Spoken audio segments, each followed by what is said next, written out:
I am Napoleon Bonaparte. Standing now before the imposing walls of Les Invalides, the cool, solemn air of Paris seeps into my military cloak. Through the glass, I see the familiar regalia, the golden laurel wreath, the jeweled sword, symbols of my once mighty empire. Here, in this grand hall, they are presented in a foreign context, far removed from the battlefields and palaces where they once held real power. I pressed my hand against the glass, as if trying to touch the past that still lingers. In my time, Europe was in a state of flux. The Age of Enlightenment had sown the seeds of revolution, and the French Revolution was a seismic event that reshaped the political landscape.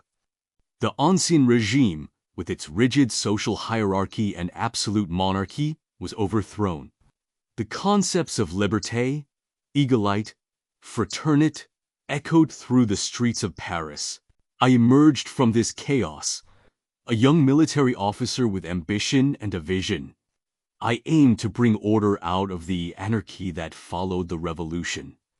With the Napoleonic Code, I introduced a unified legal system that promoted equality before the law and protected property rights.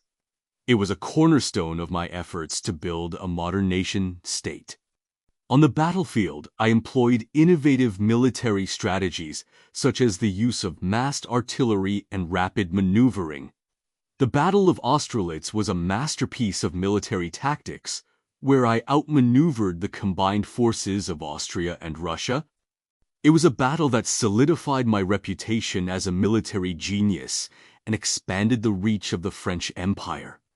I dreamt of a Europe united under French leadership, a Europe free from the old feudal constraints.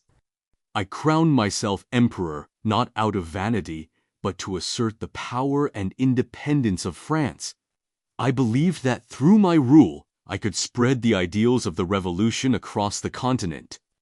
I established satellite kingdoms and client states, hoping to create a new European order based on reason and progress. However, my ambitions led to overextension.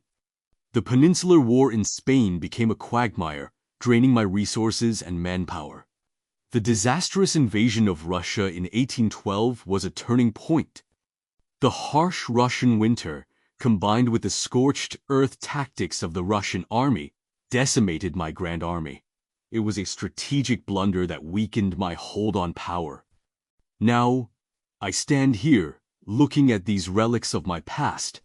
The grandeur of my empire is reduced to these artifacts in a museum. Tourists from all over the world come to gawk at them, but they can never truly understand the passion, the sacrifice, and the vision that went into building my empire. The once mighty French Empire, which at its peak controlled much of Western and Central Europe, is now a memory. The walls of Les Invalides seem to echo with the sounds of battle and the cheers of my soldiers. But now there is only silence. My dreams of a united Europe, of a new era of progress, lie shattered. The Bourbon monarchy was restored after my defeat, and the old order tried to reclaim its place. My spirit is heavy as I realize that my legacy is a complex one. I was a man of contradictions, a revolutionary and an emperor. I brought both progress and destruction. The ideals I fought for, though they left a lasting mark on Europe, were often overshadowed by the bloodshed and the cost of war. Slowly, I turn away from the glass. The past is a prison of sorts, and I am left to reflect on the rise and fall of an empire. My name, Napoleon Bonaparte, will forever be associated with ambition, military genius, and the turbulent times of the French Revolution and its aftermath. As I walk away, I know that history will continue to debate and analyze my actions, but the grandeur of my era will never be fully recaptured.